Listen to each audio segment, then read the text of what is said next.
नमस्कार। कार्यक्रम कानूनी सलाह में आप सभी का बहुत बहुत स्वागत, अभिनंदन। आज हम चर्चा करने जा रहे हैं एक महत्वपूर्ण और संवेदनशील विषय पर, गिरफ्तारी और नागरिक सुरक्षा। नए कानून, नए अधिकार। कानून का उद्देश्य केवल अपराध पर नियंत्रण नहीं, बल्कि हर नागरिक के अधिकारों की रक्षा करना भी है। ऐसे में यह जानना बेहद ज़रूरी हो जाता है कि गिरफ्तारी के दौरान हमारे क्या अधिकार हैं और नए नियम किस प्रकार हमारी सुरक्षा को सुनिश्चित करते हैं। इन्हीं महत्वपूर्ण पहलुओं पर प्रकाश डालने के लिए आज हमारे साथ कार्यक्रम के कानूनी सलाहकार हैं एडवोकेट अभिलाष शर्मा। आइए आपकी मुलाकात उनसे कराते हैं। अभिलाष जी, बहुत बहुत स्वागत है आपका दूरदर्शन उत्तराखंड के स्टूडियो में। Thank you so much. आज हम एक बहुत ही संवेदनशील और महत्वपूर्ण विषय को इस कार्यक्रम में शामिल कर रहे हैं। तो सबसे पहले इस कार्यक्रम की, इस चर्चा की शुरुआत हम इन्हीं बातों से करेंगे कि आम नागरिक की दृष्टि से हम गिरफ्तारी को किस तरह से समझें और कानूनी भाषा में इसे किस तरह से परिभाषित किया गया है। देखिए, गिरफ्तारी को समझने के लिए सबसे पहले हमें इतिहास में जाना पड़ेगा। हमें जानना पड़ेगा कि जो कानून बने, क्रिमिनल लॉज बने, वो क्यों बने। तो सबसे पहले अगर आप देखेंगे 1857 की क्रांति, जो 1857 का रिवोल्ट हुआ था, रिवोल्ट के बाद ही तुरंत ब्रिटिश क्राउन ने क्या किया, नए क्रिमिनल लॉज को इंट्रोड्यूस कर दिया कंट्री में। क्योंकि उससे पहले क्या था, फिर भी लिबर्टी थी। उस लिबर्टी को, नागरिकों की लिबर्टी को कर्टेल करने के लिए नए कानूनी प्रावधान लाए गए। वो इसलिए बनाया गया जिससे और सख्ती गिरफ्तारी में दिखाई जा सके, लोगों को अपनी लिबर्टी को एंजॉय करने ना दिया जा सके और इस तरीके के आने वाले कभी ऐसे रिवोल्ट ना हो, इसलिए ऐसे कानून बनाए गए। सबसे आपका जो इस समय उदाहरण है लेटेस्ट, वो इंडियन पीनल कोड है, जो 1860 में भारतीय क्रांति के 1857 की क्रांति के बाद बना। तो जब इंडियन पीनल कोड बना और उस समय जो भी क्रिमिनल प्रोसीजर लागू होते थे, उस समय जो गिरफ्तारी की जाती थी तो बेल का जो प्रावधान होता था बहुत ही लिमिटेड होता था। आज की तुलना में पिछली इतिहास को तोला जाए तो बहुत सख्त था, आज बड़ा लीनियंट है। गिरफ्तारी जो होती है वो हर सिनेरियो में नेसेसरी नहीं होती। आज जो होता है, गिरफ्तारी को नेसेसिटी से जोड़ के देखा जाता है। ये नहीं है कि अगर कानून में प्रक्रिया बता दी है कि इस सिनेरियो में गिरफ्तारी निश्चित है तो गिरफ्तारी होगी, लेकिन पुलिस को आज के नए प्रावधान में ये पावर दी गई है प्रिलिमिनरी इंक्वायरी करने की और आगे तय करने की कि एक इंसान को गिरफ्तार किया जाना चाहिए कि नहीं किया जाना चाहिए। तो जो गिरफ्तारी का एक नॉर्मल आसान भाषा में बोलेंगे मतलब होता है कि आपकी जो आज़ादी है उसको कर्टेल करके आपको पुलिस रिमांड या जुडिशियल कस्टडी में भेजना। जी, आज हम देख रहे हैं कि भारतीय कानून, नए भारतीय कानून आए गए हैं और जिसमें बीएनएस, जो भारतीय न्याय संहिता है, इसमें किस तरह से गिरफ्तारी को परिभाषित किया गया है और प्रक्रिया हम समझना चाहें। देखिए, जहाँ तक बात रही बीएनएस की, तो बीएनएस एक सब्सटैंटिव लॉ है, वो एक प्रोसीजरल लॉ नहीं है। तो यदि अगर हम प्रोसीजर के बारे में जानना चाहेंगे तो हमें बीएनएसएस को जानना पड़ेगा। तो हम पहले देखते हैं क्रिमिनल प्रोसीजर कोड, जो पुराना हमारा कानून था, वो 1973 का कानून था। उसमें कई बार अमेंडमेंट्स भी हुए हैं, तो संशोधन हुए। उसके बाद 2023 में बीएनएस और भारतीय साक्ष्य अधिनियम लाए गए। क्योंकि ये जो पुराने लॉज थे वो एक तरीके से कॉलोनियल लॉज थे, अंग्रेजों के द्वारा बनाए गए थे। उसमें अभी तक आज़ादी के बाद तक कोई ज़्यादा चेंजेस नहीं किए गए थे, तो उसको इसी दृष्टिकोण से देखा जाता था। लिबर्टी बड़ी लिमिटेड रहती थी, गिरफ्तारी की पावर ज़्यादा होती थी, पुलिस के पास अनलिमिटेड पावर्स हुआ करती थी। लेकिन अब जो नए कानून पारित हुए हैं उनमें इन सारी बातों को ध्यान में रखा गया है कि यदि कोई व्यक्ति अरेस्ट होता है तो क्या उसको अरेस्ट करना कंपलसरी है इस सिचुएशन में कि नहीं, उसके लिए एक प्रिलिमिनरी इंक्वायरी करना जरूरी है कि नहीं। तो जो प्रोसीजर स्टैब्लिश्ड है अरेस्ट का, वो बीएनएसएस में स्टैब्लिश्ड है, जो नया है, और पुराना वाला क्रिमिनल प्रोसीजर कोड। हालांकि उसके जितने भी प्रावधान है उसको लगभग सेम ही कॉपी किया गया है, लेकिन कुछ चेंजेस जरूर किए गए। कहीं पर पुलिस को कुछ ज्यादा पावर दी गई है, कहीं पर कुछ कम। तो अगर हम प्रोसीजर की बात करेंगे तो पुराने वाले में 41 धारा होती थी जो अरेस्ट की गवर्न करती थी अरेस्ट को, और आज की डेट में वो 35 है बीएनएसएस में। तो धारा 35 से अरेस्ट गवर्न होती है और उसमें बताया जाता है कि कैसे कैसे एक व्यक्ति को अरेस्ट किया जाना चाहिए और कब नहीं अरेस्ट किया जाना चाहिए। जी, आपने बहुत ही सुंदर तरीके से बीएनएसएस जो है भारतीय नागरिक सुरक्षा संहिता को इसमें बताया है। अभिलाष जी, नागरिकों की सुरक्षा के लिए नए कानून में किस तरह से उन्हें संरक्षण दिया गया है, इस पर भी हम बात करना चाहेंगे, आप प्रकाश डालें। जी, जैसे मैंने अभी आपको बताया कि धारा 35 नए वाले प्रावधान में, नए वाले कानून में बीएनएसएस में बताया गया कि अरेस्ट कब और किन सर्कमस्टेंसेस में किया जाना चाहिए। तो सबसे पहले किसी व्यक्ति को अगर आप अरेस्ट करते हैं बिना मजिस्ट्रेट के, बिना कोर्ट का वारंट लिए, तो आप पुलिस को ये देखना होगा सबसे पहले कि जो उसने अपराध किया है वो संज्ञेय अपराध है या नहीं, संज्ञेय मतलब कॉग्निजेबल ऑफेंस है या नहीं, और यदि उसकी जो मैक्सिमम पनिशमेंट है वो 7 साल तक है या नहीं। तो इसमें भी सेक्शन 35 और पुराने 41 में वर्ड में यूज हुआ है, मतलब मैंडेटरी नहीं है। अपना डिस्क्रिशन यूज़ किया जा सकता है उसमें। तो सबसे पहले ये देखना पड़ता है कि संज्ञेय अपराध है कि नहीं, और अगर आपको बिना वारंट अरेस्ट करना है तो आपको ये देखना पड़ेगा कि जो अपराध कारित हुआ है वो संज्ञेय नहीं है, कॉग्निजेबल नहीं है, और कॉग्निजेबल ऑफेंस है सॉरी, और उसमें नॉन बेलेबल ऑफेंस है और 7 साल तक का सजा का प्रावधान है। तो उसमें आप बिना मजिस्ट्रेट के वारंटली अरेस्ट कर सकते हैं। लेकिन जो उसमें अब आप बात करते हैं नागरिकों की कि वो कैसे सुरक्षित रहेंगे इसमें, तो इसमें अब आगे ये प्रावधान आता है, जब भी कोई पुलिस ऑफिसर कोई सी अरेस्ट किसी व्यक्ति को करता है तो उसे सबसे पहले अपनी आइडेंटिटी बतानी पड़ेगी। ये प्रावधान है। उसे ग्राउंड्स ऑफ अरेस्ट बताने पड़ेंगे कि किन ग्राउंड्स पे मैं अरेस्ट कर रहा हूँ, क्योंकि आज भी अगर हम देखते हैं कोई व्यक्ति जब अरेस्ट होता है वो बहुत ही डिफेंसलेस होता है, उसे नहीं पता होता है इसे क्यों अरेस्ट किया गया, क्योंकि उसे कानून के दांव पेच नहीं पता होते हैं। तो कंपलसरी ये बोला गया, DK Basu versus state of West Bengal एक केस था जिसमें ऑनरेबल सुप्रीम कोर्ट ने ये हमें गाइडलाइंस दी गई अरेस्ट की, कैसे अरेस्ट होनी चाहिए। यदि जो ये गाइडलाइंस है ऑनरेबल सुप्रीम कोर्ट ने जो DK Basu versus state of West Bengal में लाई गई थी, उनके विपरीत अगर कोई अरेस्ट होती है तो वो अरेस्ट इलीगल हो जाती है। तो आपको अपनी आइडेंटिटी बतानी है, दूसरा आपको ग्राउंड ऑफ अरेस्ट बताना है, तीसरा आपको ये भी बताना पड़ेगा उनके किसी रिलेटिव को कि आप इसको अरेस्ट कर रहे हैं और किस स्थान पे रख रहे हैं, आपको ये सारी जानकारी देनी पड़ेगी, एक अरेस्ट मेमो तैयार करना पड़ेगा। तो इस तरीके से नए प्रावधान में कई सुरक्षा के को लिहाज में रखते हुए कि कहीं आर्बिट्रेरीनेस ना हो जाए अरेस्ट में, ऐसा ना हो जाए कि हमारा एक गोल्डन प्रिंसिपल, एक गोल्डन रूल है कि bail is a rule and jail is an exception, कि ये ध्यान में रखना चाहिए किसी भी न्यायालय को कि बेल मिलनी चाहिए, जेल नहीं होनी चाहिए। परंतु उस चीज़ को गवर्न कैसे किया जाए, पहले ही सुनिश्चित कैसे किया जाए। यदि कोई अरेस्ट हो जाता है तो आगे जो न्यायिक प्रक्रिया होती है बड़ी लॉन्ग हो जाती है, लंबी हो जाती है, तो उसको बेल मिलने में समय लगता है। तो पहले ही कैसे सुरक्षित किया जा सके, हमें सबसे पहले पुलिस वालों को ये ध्यान में रखना होता है, पुलिस को ये ध्यान में रखना होता है कि जो गाइडलाइंस दी गई है ऑनरेबल सुप्रीम कोर्ट द्वारा, उन सारी गाइडलाइंस का पालन किया जाए और उन्हीं गाइडलाइंस के हिसाब से जो नया कानून है वो पारित हुआ है। जी, गिरफ्तारी के दौरान जो पुलिस द्वारा अपनाई जाने वाली प्रक्रिया है वो क्या होनी चाहिए?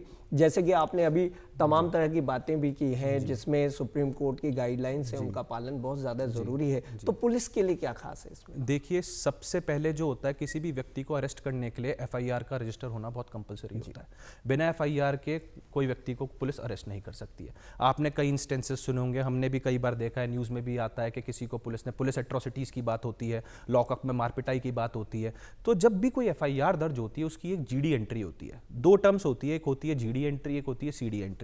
तो जीडी एंट्री का मतलब होता है general diary entry. General diary का मतलब होता है पुलिस दिन प्रतिदिन क्या गतिविधि कर रही है। यदि पुलिस किसी सर्च और सीजर के कार्य पे जाती है तो वो एक रजिस्टर मेंटेन्ड होता है जीडी का, जिसमें वो एंटर करती है कि हम इस वाहन संख्या, इस वाहन से हम इतने 2 पुलिस कर्मगण इस जगह पर गए, तो वो एक एंट्री होती है। यदि एफआईआर दर्ज होती है तो उसकी भी एक जीडी मुंशी होता है पुलिस स्टेशन में जो उसकी एंट्री करता है। तो सबसे पहले ये सारे प्रावधान, जब भी कोई आगे अधिवक्ता होता है वो इन सारी चीज़ों का ही ध्यान रखता है बेल लेते समय भी, कि ये सारी जो प्रोसीजर्स हैं जो अरेस्ट करते समय फॉलो किए गए कि नहीं। तो सबसे पहले होता है एफआईआर का रजिस्टर होना। आजकल आप देखेंगे, आजकल के सोसाइटी में क्या रहता है कि जब भी कोई शिकायत करता होता है, हम यहाँ पे सिर्फ उनकी बात नहीं करते हैं जो अरेस्ट हो रहे हैं, अगर हम उनकी भी बात करते हैं कि जो शिकायत करता है। यदि कोई शिकायत करता पुलिस स्टेशन जाता है और ये भी बताता है कि मेरे साथ ये अपराध कारित हो गया, लेकिन एक normal man of ordinary prudence, उसको ये नहीं पता होता है कि क्या अपराध संज्ञेय है क्या नहीं है, वो जाके बताता है। तो क्या होता है, कई बार पुलिस वाले नहीं सुनते हैं, एफआईआर भी रजिस्टर नहीं होती, बहुत मामलों में होता है। तो अब जो नए बीएनएसएस में ये प्रावधान दिया गया है, जैसे पहले आप इसमें एक केस था ललिता कुमारी वर्सेस स्टेट ऑफ यूपी, उसमें ऑनरेबल सुप्रीम कोर्ट ने यह कहा था कि अगर कोई भी शिकायत लिखित हो या मौखिक हो किसी पुलिस स्टेशन में दी जाती है और उसमें यह बताया जाता है कि ये पुलिस को लगता है कि कॉग्निजेबल ऑफेंस कमिट हुआ है, तो police is under mandate to register an FIR, मतलब पुलिस को कंपलसरी एक एफआईआर को रजिस्टर करना पड़ेगा। अब उसमें जो कंप्लेंट होती है उसमें अभियुक्त का नाम भी खोला जा सकता है। हो सकता है ऐसा कोई अपराध हुआ हो जिसमें आप अभियुक्त की पहचान नहीं कर पाए, तो कई बार जो अभियुक्त पहचान में नहीं आते तो इन्वेस्टिगेशन का प्रोसेस बन जाता है, उनको ढूंढना, उनकी आइडेंटिफिकेशन कराना, फिर उन्हें पकड़ने के बाद।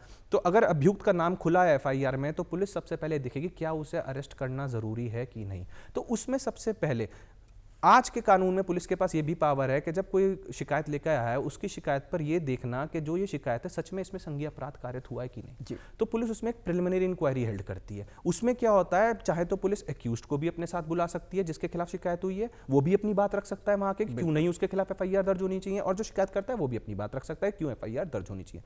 तो इस तरीके से ये पूरा प्रोसेस रहता है जिसको आज के नए लॉज के हिसाब से ध्यान में रखते हुए पुलिस एफआईआर रजिस्टर करती है और आगे अरेस्ट के लिए प्रोसीजर अपना अपनाती है। क्या बिना वारंट के गिरफ्तारी संभव है ऐसा हम जानते भी हैं। संज्ञेय और असंज्ञेय अपराध की बात हमेशा आती है और सामान्य रूप से एक सामान्य व्यक्ति को ये जरूर पता होना चाहिए कि संज्ञेय और असंज्ञेय अपराध में क्या अंतर है और किस तरह से इन्हें परिभाषित भी करते हैं। जी अभिलाष जी। देखिए, बिना वारंट के पुलिस के पास बिल्कुल अरेस्ट करने की पावर होती है जी।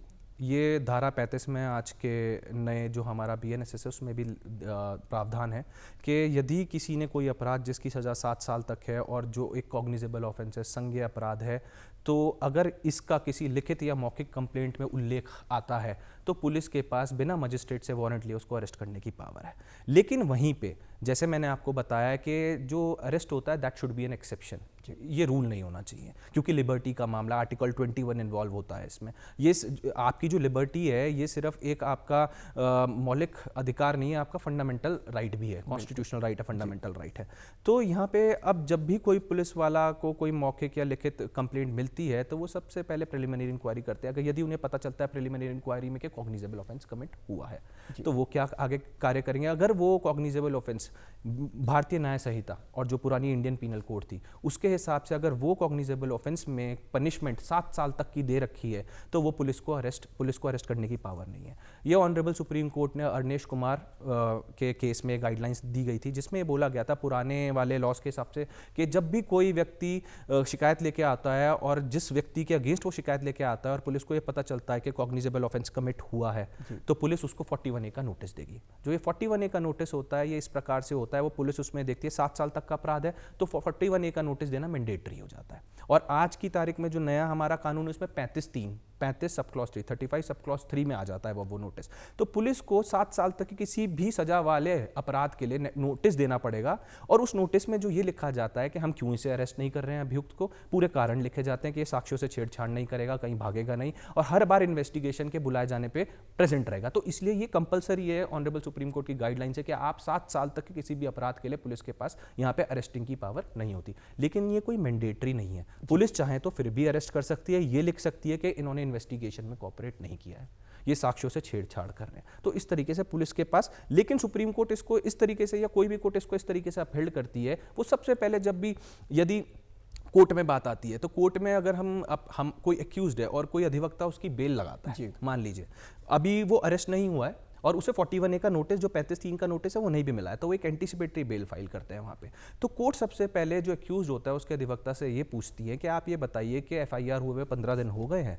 अगर यदि 15 दिन हो गए हैं और उसके बाद भी आपको 35(3) या 41A का नोटिस नहीं मिला है तो आप एंटाइटल्ड हैं एंटीसिपेटरी बेल के लिए। जी, और ये सामान्य रूप से देखने की बात भी है और ज़रूरी भी है कि अपराध किस श्रेणी का है जी, तब गिरफ्तारी सुनिश्चित की जाती है। अभिलाष जी, देखिए पहले जब कॉलोनियल हमारे लॉज हुआ करते थे, स्ट्रिक्ट लॉज थे, थोड़े बहुत चेंजेस आए हैं अब, तो पहले जो था पुलिस के पास एम्पल पावर्स थी, वो अरेस्ट कर लेते थे। लेकिन आज की तारीख में जो अरेस्ट है वो एक नेसेसिटी पे है, बिल्कुल ये एक मैंडेट नहीं है कि आपको अरेस्ट करना है। यदि किसी ने कोई अपराध किया जिसकी सजा 7 साल तक की है तो वहाँ पे मैंडेटरी नहीं है पुलिस को अरेस्ट करना। पुलिस सबसे पहले नोटिस देगी, जैसे मैंने आपको बताया, वो ये देखेगी क्या नेसेसरी है इस अभियुक्त को अरेस्ट करना या नहीं। वो नेसेसिटी का प्रिंसिपल आ जाता है जो अरनेश कुमार में दिया गया है। आपको नोटिस देना पड़ेगा, आपको लिखित में कोर्ट को बताना पड़ेगा हमने क्यों अरेस्ट नहीं किया है, और इसको बड़ी उससे फॉलो किया जाता है आजकल न्यायालयों में। और ये इस बात का ज़रूर ध्यान रखा जाता है कि यदि कोई अपराध जिसकी सज़ा 7 साल तक कारित हुआ है,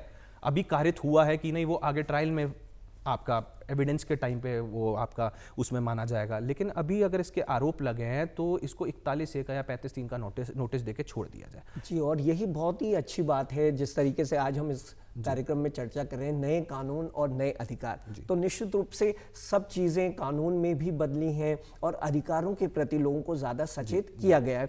अभिलाष जी, नए कानून में जो गिरफ्तारी की समय सीमा है इस पर हम आपसे जानकारी लेना चाहेंगे। देखिए, गिरफ्तारी की कोई समय सीमा नहीं होती।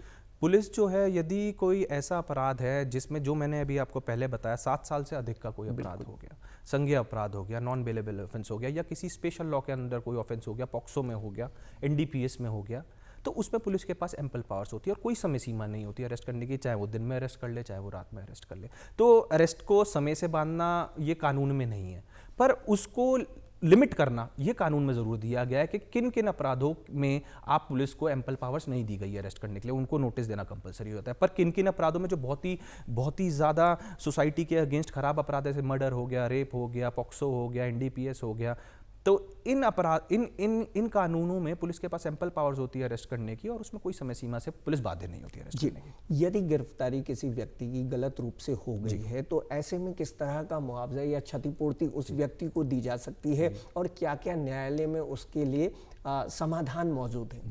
जी देखिए, सबसे पहले यदि किसी व्यक्ति को इल्लीगली अरेस्ट किया जाता है या इल्लीगली डिटेन किया जाता है, अगर हम वर्ड अरेस्ट यूज करेंगे तो गलत हो जाएगा। इल्लीगल मतलब डिटेंशन, फिर अरेस्ट तो लीगल है, इल्लीगल डिटेंशन। तो इल्लीगल डिटेंशन ऐसा हो गया, जो मैंने आपको पहले प्रोविजंस बताए सारे, कि आप जब किसी को अरेस्ट करेंगे आपको अपनी विजिबिलिटी नेम प्लेट की, अपनी आइडेंटिटी नहीं छुपानी है। दूसरा, आपको जिसको आप अरेस्ट कर रहे हैं उसको कारण बताने अरेस्ट करने के, उससे कोई ऐसी सेल्फ इनक्रिमिनेटरी स्टेटमेंट आप नहीं ले सकते, क्योंकि ये कॉन्स्टिट्यूशनल प्रोविजन के अगेंस्ट है। ये आपका फंडामेंटल राइट है कि पुलिस आपसे कोई भी ऐसी स्टेटमेंट नहीं ले सकती है जिससे आप खुद फंस जाएं, आप अपने खिलाफ ही अपराध को वो करें। स्वीकार ना अपराध एक अलग चीज होती है, स्टेटमेंट देना अलग चीज होती है, तो ये कॉन्स्टिट्यूशन में प्रोहिबिटेड है। दूसरा, आपके किसी रिलेटिव को, आपके किसी परिजन को आपकी गिरफ्तारी के बारे में सूचित नहीं किया जाता है।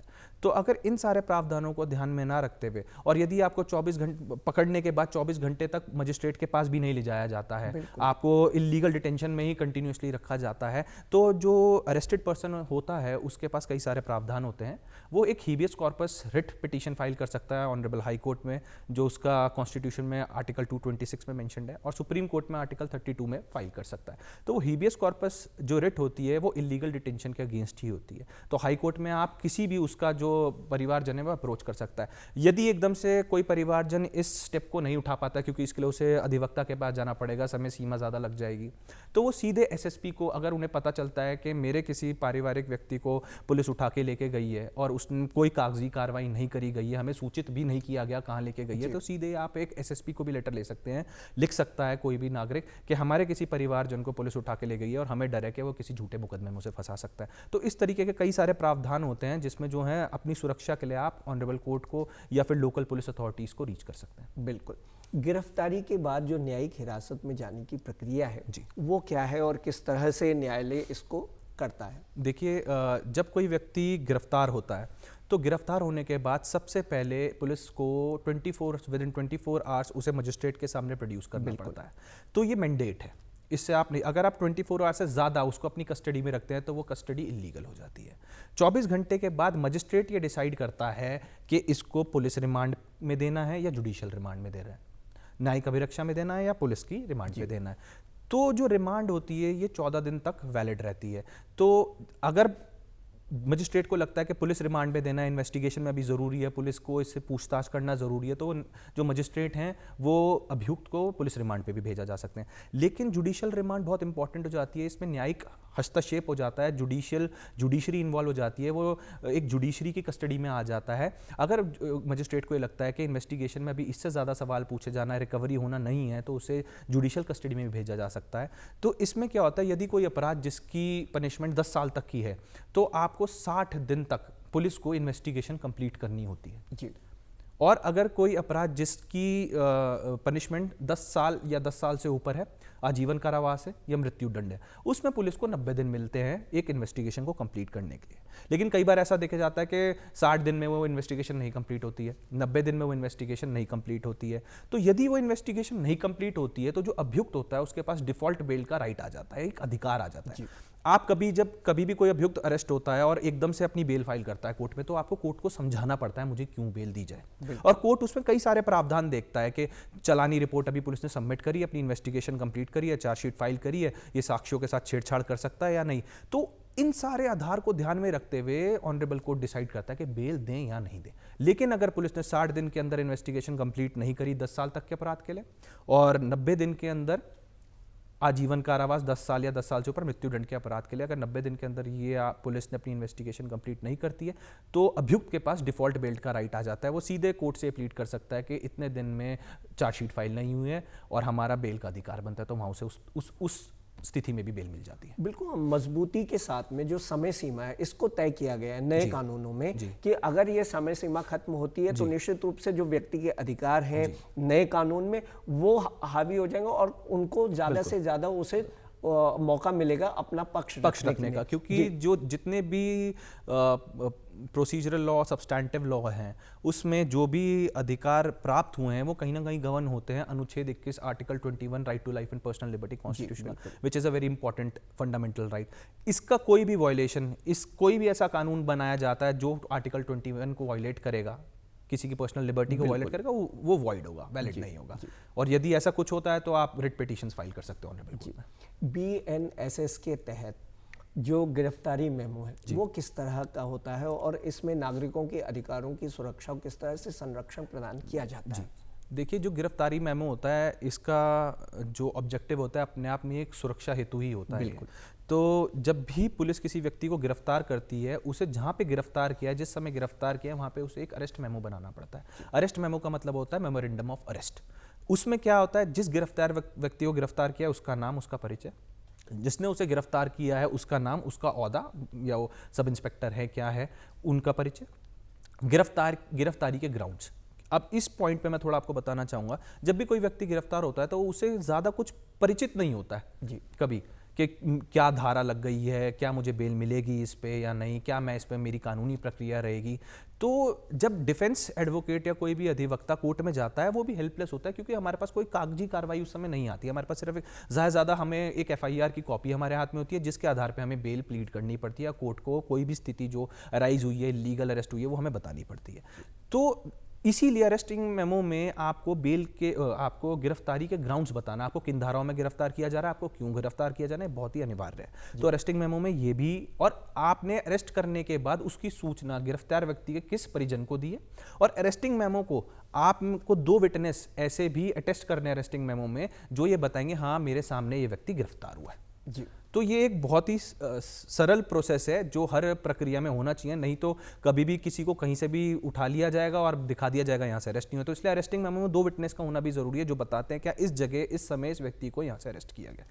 गिरफ्तारी के समय परिवार या जो अभियुक्त है उसके मित्र को किस तरह से पुलिस जो है वो सूचना देती है और नए कानून में इसे किस तरह से प्रभावी ढंग से लागू किया गया है? अभिलाष जी, देखिए, सूचना देना ये अपने आप में एक सुरक्षा हेतु प्रावधान है और ये अरेस्ट मेमो के अंडर ही आ जाता है, जिसमें आपको ये बताना पड़ता है अरेस्टिंग आपने सूचना दी, यदि कोई व्यक्ति अरेस्ट हुआ आपने उसके परिवारजन को सूचना दी है कि हमने इसको अरेस्ट किया है, आज अरेस्ट किया है, हमने इसको अभी यहाँ रखा है, 24 घंटे में मजिस्ट्रेट के पास लेके जाएंगे। तो जिस भी व्यक्ति को आपने सूचना दी है उसी का उल्लेख आपको अरेस्ट मेमो में भी करना पड़ता है। ये सुरक्षा हेतु किया जाता है, उसका मेडिकल कराना बड़ा अनिवार्य होता है। नहीं तो आपने देखा होगा कस्टडी में, पुलिस की कस्टडी में कई लोग होते हैं जिनको इलीगल डिटेन करके रखा जाता है, उनके साथ मारपिटाई होती है। बिल्कुल, तो इसलिए मेडिकल को होना भी जरूरी है और इसी कारणवश किसी व्यक्ति जो अरेस्ट हुआ है उसके परिजन को पता होना चाहिए कहाँ रखा जा रहा है, उसे सही से रखा जा रहा है कि नहीं। क्योंकि हमारे यहाँ एक लॉ है, हमारे एक क्रिमिनल ज्यूरिस्प्रूडेंस है, a person is treated innocent until and unless proven guilty. बिल्कुल, ये इस प्रावधान को ध्यान में रखते हुए हमें जो गिरफ्तार व्यक्ति है या जिसके ऊपर इल्जाम लगाए हैं उसको इस तरीके से ट्रीट करना है कि ये इसके लिए कोर्ट में केस चलेगा और कोर्ट ये तय करेगी कि इसने अपराध कारित किया या नहीं। तब तक उसे वो सारी सुविधा मिलनी चाहिए जो उसे कानून में दे रखी है। बिल्कुल, और जब तक अपराधी साबित ना हो जाए तब तक सजा उसकी उस पर सुनवाई का निश्चित रूप से उसे एक मौका जरूर हमेशा रहता है। महिलाओं की अगर हम बात करें, महिलाओं की गिरफ्तारी के लिए किस तरह के खास प्रावधान कानून में किए गए हैं, ये हम ज़रूर इस कार्यक्रम के माध्यम से भी और अपने दर्शकों के साथ इस बात को ज़रूर रखना चाहेंगे। देखिए, यदि कोई FIR रजिस्टर होती है जिसमें अब एक अभियुक्त बनाया जाता है एक महिला को, तो और उसमें अरेस्ट मैंडेटरी है, मान लीजिए उसमें अरेस्ट करना, मान लीजिए फॉर एग्जांपल हम लेते हैं मर्डर हुआ है और मर्डर का इल्ज़ाम लगा है किसी महिला पे, तो पुलिस के पास पावर है अरेस्ट करने की, क्योंकि वो बहुत ही एक गंभीर अपराध है। तो उसमें वो 7 साल वाला प्रोविजन, नोटिस वाला प्रोविजन नहीं आएगा, तो वहाँ अरेस्टिंग मैंडेट हो जाएगी। तो जब पुलिस अरेस्ट करेगी तो एक फीमेल पुलिस ऑफिसर को होना ज़रूरी होगा। अरेस्टिंग मेमो जैसे मैंने आपको बताया उसी प्रकार से बनाया जाएगा, वही सारी फॉर्मेलिटीज़ पूरी होंगी, उसको ग्राउंड्स बताए जाएंगे क्यों अरेस्ट किया जा रहा है, उसके रिलेटिव को इन्फॉर्मेशन दी जाएगी, उनका स्पेशली एक मेडिकल कराया जाएगा और मेडिकल भी जो कराया जाएगा उसमें ये ध्यान रखा जाएगा जो मेडिकल कर रही है वो फीमेल डॉक्टर हो, और जो महिला है उसको जब सनसेट हो चुका है, ये प्रावधान दिया हुआ है, सनसेट हो चुका है और सनराइज नहीं हुआ है, इस बीच में आप महिला को कोई पुलिसकर्मी गिरफ्तार नहीं कर सकता। ये बड़ा ही एक महत्वपूर्ण ये नियम है इसमें। यदि आपको लगता है कोई ऐसा अपराधी है, बहुत हिस्ट्री शीटर है कोई महिला, या बहुत कई बार अपराध कारित कर चुकी है, तो आपको इस समय ऐसी परिस्थिति में इस समय अरेस्ट करने के लिए मजिस्ट्रेट से परमिशन लेनी पड़ती है। जी जी, ये बहुत ही सुंदर बात आपने, और अधिकारों के प्रति जो सचेत करने का कार्य है वो निश्चित रूप से हमें इस कार्यक्रम के माध्यम से भी, जन जागरूकता के माध्यम से भी बहुत ज़्यादा ज़रूरी हो जाता है। पुलिस कस्टडी की अगर हम बात करें और न्यायिक जिस तरह से हिरासत होती है, इसमें व्यक्तियों के, नागरिकों के अधिकार किस तरह से अलग होते हैं अभिलाष जी? देखिए, जो पुलिस कस्टडी होती है उसमें जिस व्यक्ति को अरेस्ट किया गया है उसकी सुरक्षा की जिम्मेदारी और उसको सारे प्रोसीजर्स को फॉलो करना और मजिस्ट्रेट के पास लेके जाना, वो सारी प्रक्रिया जो है पुलिस की वो होती है, उसमें पुलिस उसको करके देगी।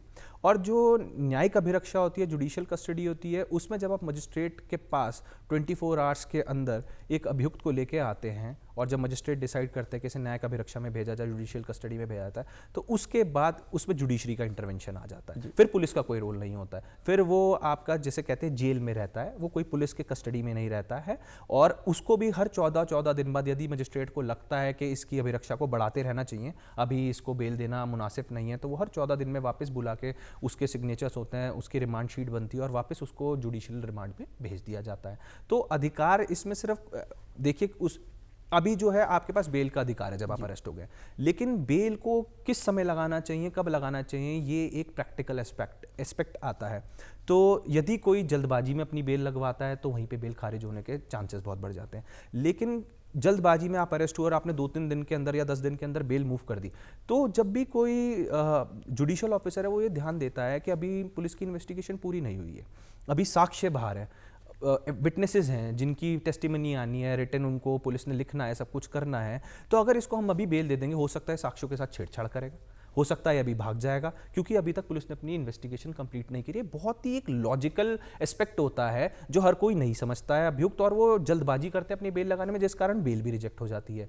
यदि आप अपनी बेल लगाते हैं कभी और आप अगर चार्जशीट आने तक का वेट करते हैं, जिसमें मैंने आपको बताया कि 60 दिन में 10 साल तक के अपराधों के लिए और 10 से अधिक अपराधों के लिए 90 दिन, तो अगर चार्जशीट 60 और 90 दिन में पुलिस कोर्ट में फाइल कर देती है, उसके बाद आप अपनी बेल मूव करते हैं, तो वहाँ चांसेस ज़्यादा बेल के बढ़ जाते हैं, क्योंकि सारे साक्ष्य संकलन कर लिए गए हैं, रिपोर्ट फाइल कर दी गई है, तो वहाँ पे बेल। और यदि पुलिस ने इन्वेस्टिगेशन 60 या 90 दिन में अपनी कंप्लीट नहीं कर रहे हैं, तो आपके पास ऑलरेडी डिफॉल्ट बेल का ग्राउंड आ जाता है। जी, अभिलाष जी, नए कानूनों के बाद पुलिस की जो शक्तियां हैं वो बढ़ी हैं या नागरिकों के अधिकार ज़्यादा मजबूत हुए हैं, इसको आप किस तरह से देखते हैं? देखिए, हर सिक्के के 2 पहलू होते हैं। बिल्कुल।